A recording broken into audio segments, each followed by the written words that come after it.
Investir au Sénégal depuis l'étranger. Pour beaucoup, c'est un rêve, une véritable ambition. Mais la vraie question, c'est comment est-ce qu'on passe de l'idée à la réalité sans tomber dans les pièges? C'est exactement ce qu'on va décortiquer ensemble pour transformer ce rêve en un projet qui soit bien structuré et surtout qui réussisse. Cette phrase, elle dit tout, hein, non? Elle capture vraiment l'essence d'une aspiration très profonde. Cette envie de construire, d'entreprendre, de développer quelque chose chez soi. C'est ce moteur hyper puissant qui anime toute une diaspora qui a envie de participer au développement du pays.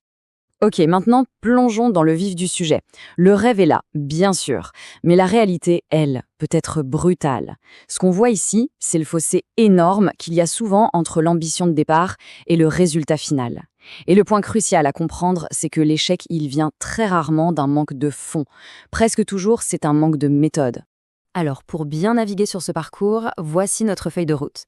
D'abord, on va regarder ensemble où investir, avec 5 secteurs clés. Ensuite, on verra comment on bâtit un projet qui soit vraiment solide.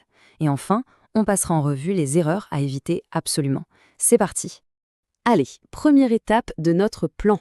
Identifier les meilleures opportunités. Ici, on ne parle pas de se lancer à l'aveugle, hein. L'idée, c'est de cibler des secteurs qui combinent croissance, facilité de gestion à distance et un fort potentiel de rendement.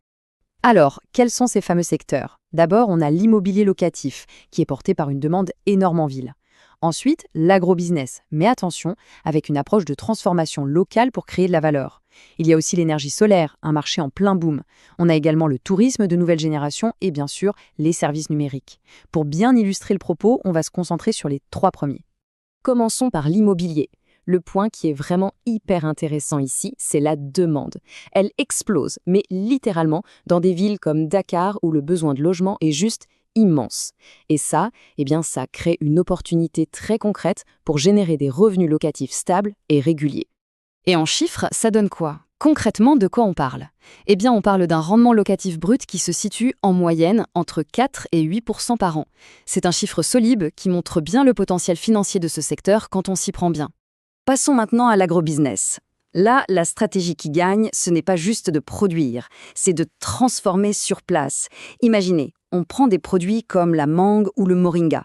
Au lieu de les vendre bruts, on les transforme en jus, en poudre, en confiture, on crée de la valeur ajoutée et on s'adresse à un marché beaucoup plus large.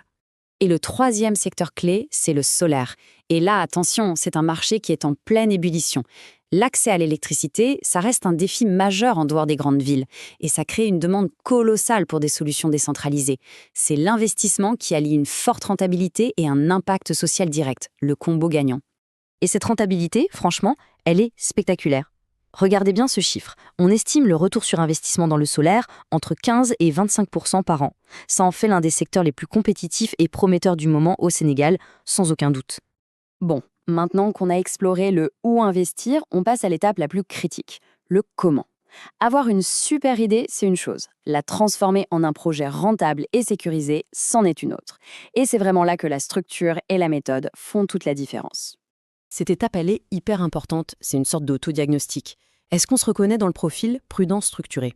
Ou plutôt passionné par l'impact? Ou peut-être carrément stratège entrepreneur? Chaque profil a son modèle d'investissement idéal. Aligner son projet sur son profil, c'est la toute première garantie de succès. Alors comment on sécurise concrètement son projet? Voici 5 piliers. Ce sont des incontournables. D'abord, on met tout par écrit. Ensuite, on choisit une vraie structure juridique. On identifie un partenaire local qui est compétent, pas juste un proche. On utilise la technologie pour suivre ce qui se passe. Et surtout, on exige des preuves à chaque étape. Ce n'est pas de la méfiance, c'est juste de la bonne gestion. Allez, on attaque la dernière partie et c'est sans doute la plus instructive, les leçons qu'on tire du terrain. Comprendre les erreurs que d'autres ont faites avant, c'est le meilleur moyen de ne pas les refaire et d'économiser du temps, de l'argent et beaucoup d'énergie. Et cette comparaison, elle illustre ça de manière hyper frappante. D'un côté, on a Mariama. Elle a tout professionnalisé, une SARL, des contrats, un suivi rigoureux. Résultat, son projet est rentable en 5 mois. De l'autre, on a Moussa, qui a tout misé sur la confiance informelle avec la famille. Résultat, 9 000 € de perdus et un projet à l'arrêt. Le contraste est sans appel. Et ce témoignage de Moussa, il est poignant. Il est poignant parce qu'il est authentique, il est vrai. Il met des mots sur une expérience douloureuse que malheureusement, beaucoup de gens ont vécue. La confiance, c'est une base, oui, mais ça ne peut jamais remplacer un cadre pro et une méthode de travail rigoureuse. Alors, pour résumer, voici la checklist des erreurs à ne surtout pas commettre, le top 7 si on veut. Ça commence souvent par la confiance familiale aveugle qui mène au projet flou mais ambitieux. Puis vient l'achat d'un terrain sans aucune vérification, l'envoi d'argent sans justificatif, l'absence totale de contrat. On s'appuie que sur le bouche à oreille et on oublie qu'on est le pilote du projet. Chacune de ces erreurs est un pas de plus vers l'échec. Voilà, on arrive vraiment au cœur du message. Le véritable pouvoir de la diaspora, ce n'est pas juste sa capacité financière. Non, la vraie force, la formule du succès, c'est l'alliance de 3 choses. Le capital, bien sûr, plus une structure professionnelle, plus une vision claire.